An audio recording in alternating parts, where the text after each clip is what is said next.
A gente já imaginava que com a eleição do Donald Trump nos Estados Unidos, os próximos 4 anos, ou melhor, os próximos 2 anos antes do Lula ser tirado da presidência, seriam horríveis para ele.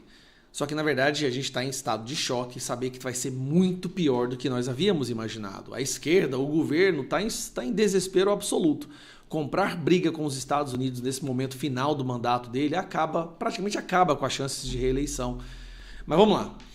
Um dos senadores, talvez o senador mais respeitado, que inclusive foi cogitado a ser o candidato dos republicanos diversas vezes, que é o Ted Cruz.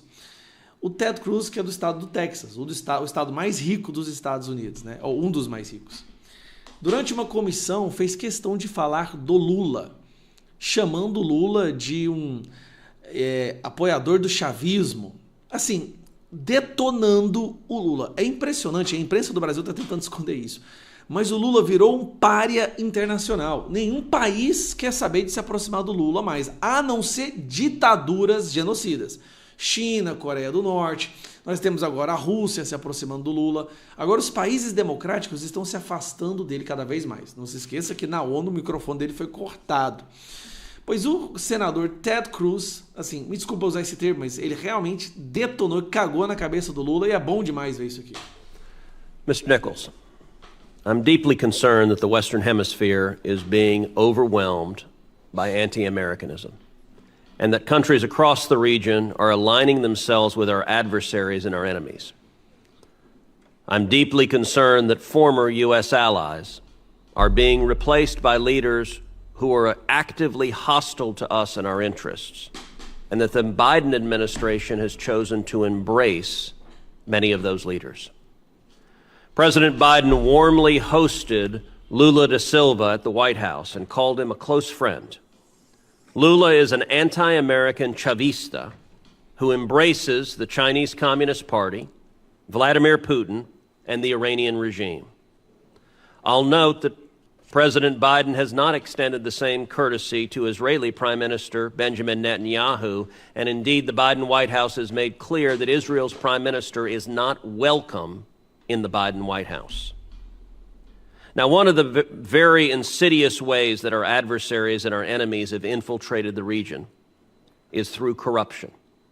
China, Russia, and Iran all exploit endemic corruption, including and especially corruption driven by left-wing movements to advance their geopolitical agendas. Congress, and specifically this committee, has recognized the importance of combating such corruption and have given you powerful tools, in particular under Section 7031C, sanction authorities.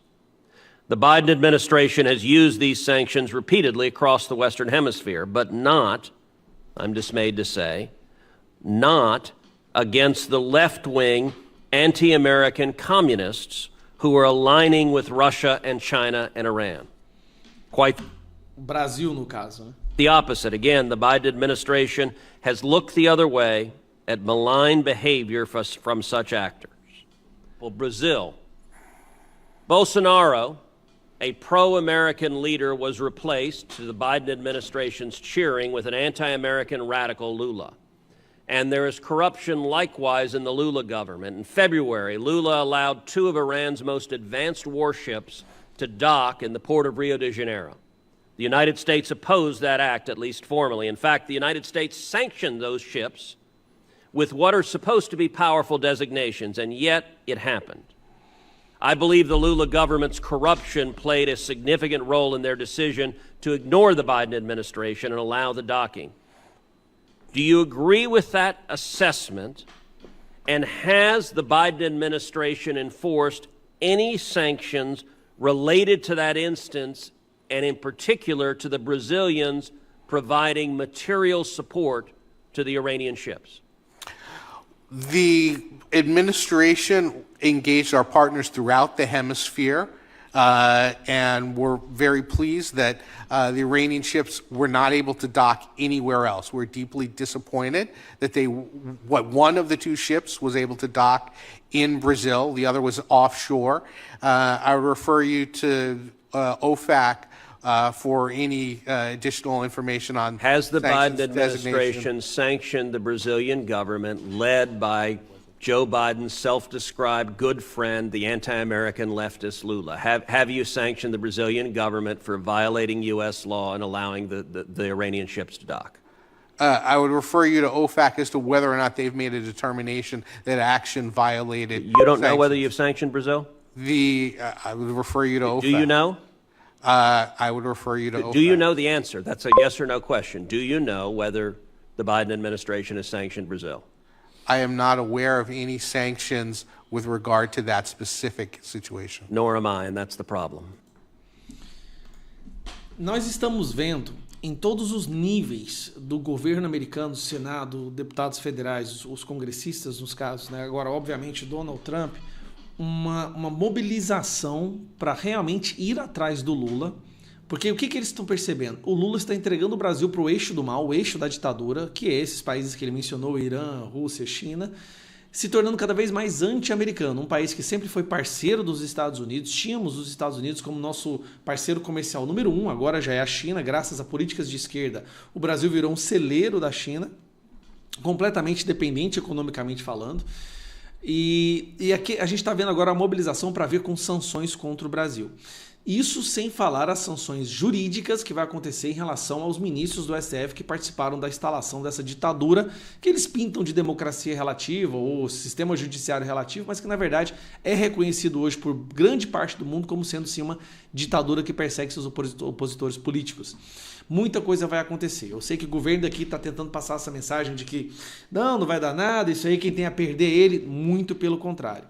O Brasil tem muito a perder, sem falar a vergonha de ter um presidente que não pode entrar nos Estados Unidos, a vergonha de ministros da Suprema Corte que não poderão entrar nos Estados Unidos, de sanções econômicas, militares, jurídicas, todas que você imaginar, contra o Brasil por estar se afastando da democracia e se aliando ao eixo dos países de ditadura. Essa é a situação que o Brasil se encontra em apenas 1 ano e 10 meses do governo Lula. Obviamente, muita parte disso começou lá em 2019, quando alguns ministros da Suprema Corte atropelaram suas atribuições e começaram a usar a Suprema Corte como uma máquina de destruição de opositores e completamente militância e ativismo judicial.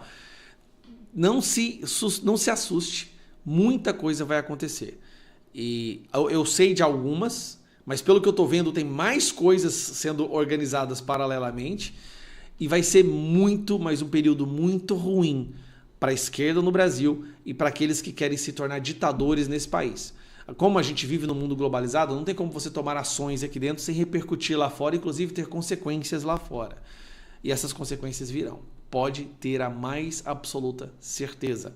Tanto é que o Drácula, né, Humberto Costa, senador do governo, líder do governo no Senado, disse que sim, eles temem que há retaliações dos Estados Unidos, e retaliações essas que poderão prejudicar muito a possibilidade do Lula se reeleger. Eu acho muito difícil que o Lula sequer vai se candidatar, sinceramente.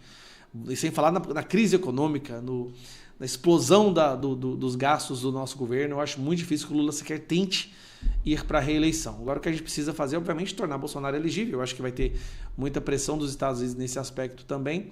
E fazer o maior número de senadores para a gente poder botar o STF de volta na caixa, para fazer o que ele foi designado originalmente para fazer. Um abraço.